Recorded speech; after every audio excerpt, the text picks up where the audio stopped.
ఇంట్లోనే ఎంతో టేస్టీగా ఉండే చికెన్ లాలీపాప్స్ ఎలా చేయాలో చూపిస్తాను. ఇవి బయట క్రిస్పీగా లోపల జ్యూసీగా చాలా బాగుంటాయి. ఇక్కడ నేను 400 గ్రామ్స్ లాలీపాప్స్ తీసుకున్నాను.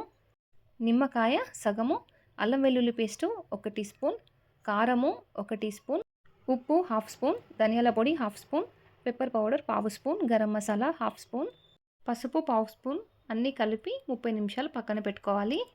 30 నిమిషాల తర్వాత ఇందులో 1 టేబుల్ స్పూన్ మైదా, 1 టేబుల్ స్పూన్ కార్న్‌ఫ్లోర్, సగం స్పూను బియ్యపు పిండి, 1 ఎగ్ తీసుకోవాలి. అందులో వైట్ మాత్రమే తీసుకొని మంచిగా కలుపుకోవాలి.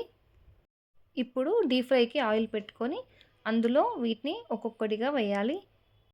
మంటని మీడియం ఫ్లేమ్లో పెట్టి ఫ్రై చేసుకోవాలి. అలా పెట్టడం వల్ల లోపల చికెన్ ముక్క మంచిగా ఉడుకుతుంది. మధ్య మధ్యలో అటు ఇటు కలుపుతూ ఉండాలి. ఇవి రంగు మారేంత వరకు ఫ్రై చేస్తూ ఉండాలి.